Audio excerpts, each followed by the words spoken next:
I will speak. Thank you, Honorable Speaker. Kimani Ichungwa will speak. Thank you, Honorable Speaker. Honorable Speaker, let me first welcome members back to the House after the long recess and join you in thanking members even for showing up during the special sitting last month. Honorable Speaker, I also take cognizance of the issues before you and before the House. Let me start on a light note, Honorable Speaker, by saying to my brother, Honorable Junet, he said that this seat seems to be warm. And this seat is a seat like any other in this House. I know in a presidential system, Honorable Speaker, any member can sit anywhere.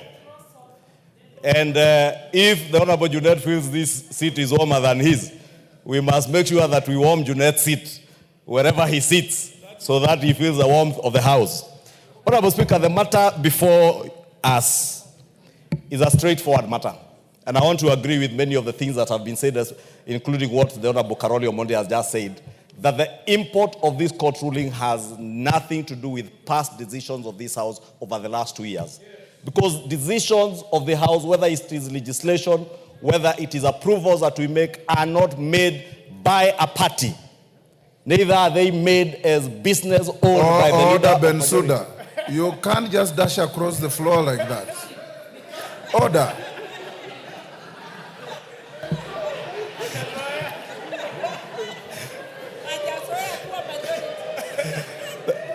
Thank you, Honorable Speaker. Honorable Bensouda is not used to sitting on this side of the House, so we may forgive her. Honorable Speaker, I was saying that decisions of the House are decisions of Parliament. That is why when we move a bill, a government bill, moved by the leader of majority, when it is approved by the House and enacted as law, it becomes an act of Parliament, not an act of the leader of majority or an act of the government of Kenya. It becomes an act of Parliament. And therefore, all previous decisions made by this House have been decisions of the House, and the House subsists as it were on the 9th of August 2022, as it is today, Honorable Speaker, with the unfortunate loss of one or two of our members who have lost, one through a by-election and one by passing on. Honorable Speaker, we also have a very good constitution, Honorable Speaker. And as much as I respect the decision of the court, I completely disagree with the court in many aspects, and some of which have been touched on. I do not want to dwell on to them, Honorable Speaker.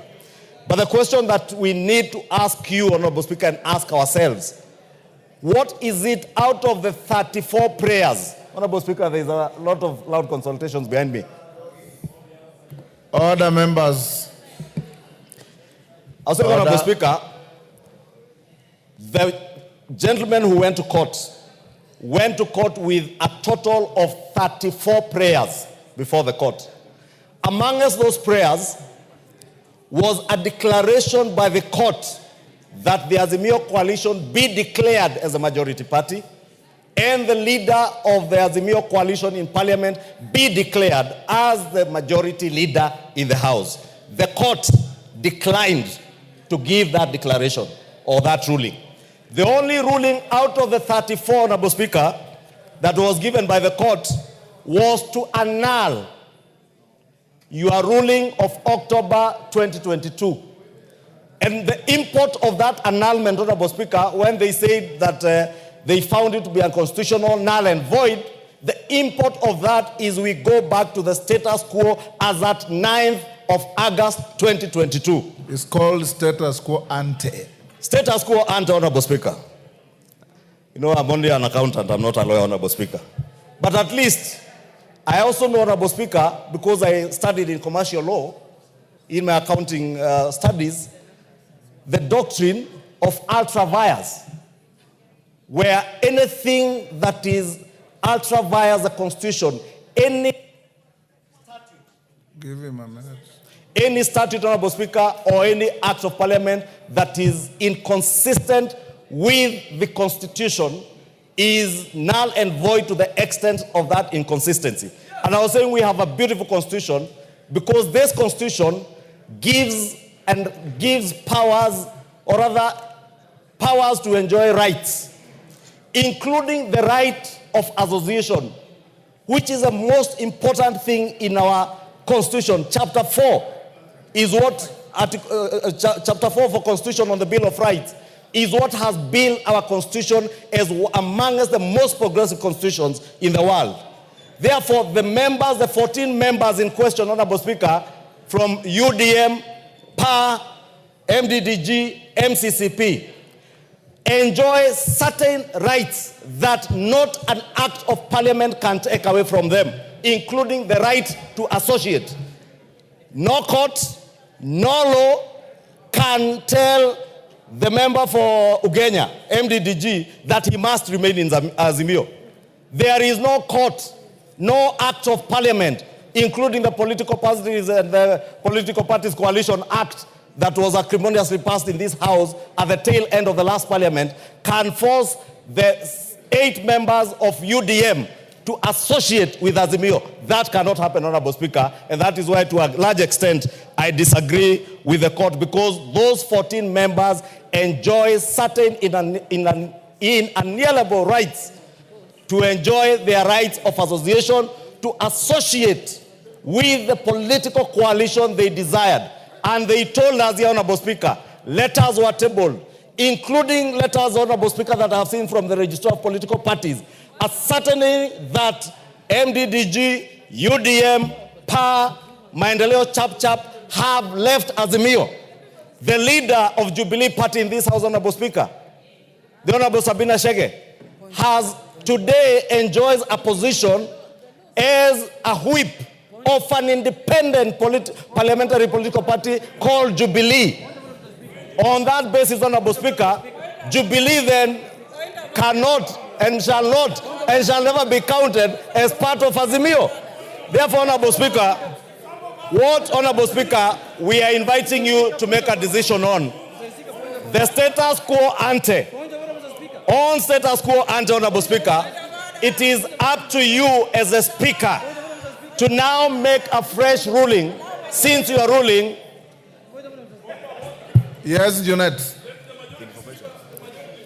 Mr. Speaker, it is not my intention to interrupt. You have already done so. Yeah, my colleague, Mr. Speaker, yes.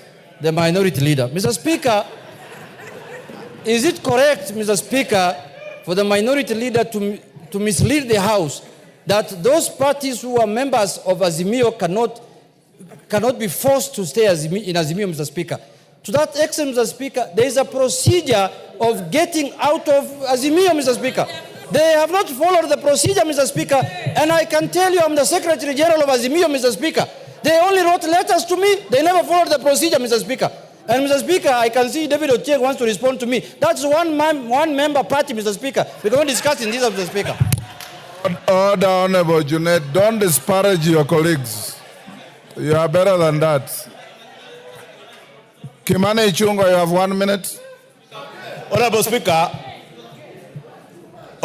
so that I do not waste a lot of time, I was saying that what you are being called upon to determine from the status quo ante is as we speak now, because your decision or your ruling of October has been annulled by the court. Respect to that court ruling is paramount, and you must respect it. And that is why, Honorable Speaker, myself, in respect of that court ruling, today, I have appeared here and decided to sit with my brother, Honorable Junet, wherever I can sit, Honorable Speaker, because that ruling being annulled now calls on you to now look at the facts as they are today and numbers as they are. Honorable Speaker,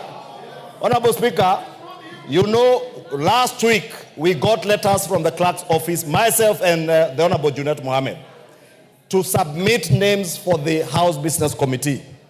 And it is important to note, Honorable Speaker, that both of us have seen submitted names to the House Business Committee, names which appear on the order paper today, both from the minority side and from the majority side, Honorable Speaker. And when we did that, Honorable Speaker, we were cognizant, because we did the letters, some as late as yesterday, of the court ruling. I therefore want to ask you, Honorable Speaker, as you make your decision on this matter, to look at all the facts as they are. The 14 contentious slots in Azimio, and I agree with Honorable Junet, there was a process of getting out of Azimio. That process, has it been followed? Are there letters? Because, Honorable Speaker, I have seen letters that confirm that UDM, MCCCP, PA, MDDG have left Azimio. The Honorable Sabina Chege, Honorable Speaker, I am speaking about the letters, Honorable Speaker, that I have, which I will table before the House, Honorable Speaker, because I have copies in the office from the Registrar of Political Parties. And therefore, Honorable Speaker, I want to beg of you that as you make that decision, look at those facts. Also, Honorable Speaker, look at the facts that today, Honorable Speaker,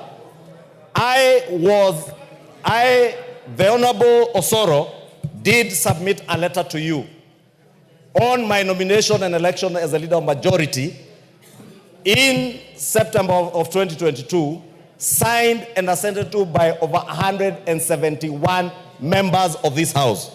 The Honorable Junet Mohamed, late last year, after the Honorable Pio left, did submit the whip. Yes, wind up. The Honorable Junet Mohamed, in his nomination as the leader of minority, did submit a letter nominating him upon election by Azimio coalition as the minority leader, signed by a paltry 80 members of the Azimio coalition. Actually less than even what is provided for in our own standing orders, Honorable Speaker. Less than what is provided for in our standing orders. Because our standing orders have a certain threshold as to who and how many members should have elected you as a minority leader, Honorable Speaker. And therefore, Honorable Speaker, it is my humble submission that you have facts on your table. Make a ruling when the time comes. Mwengi Mutuse.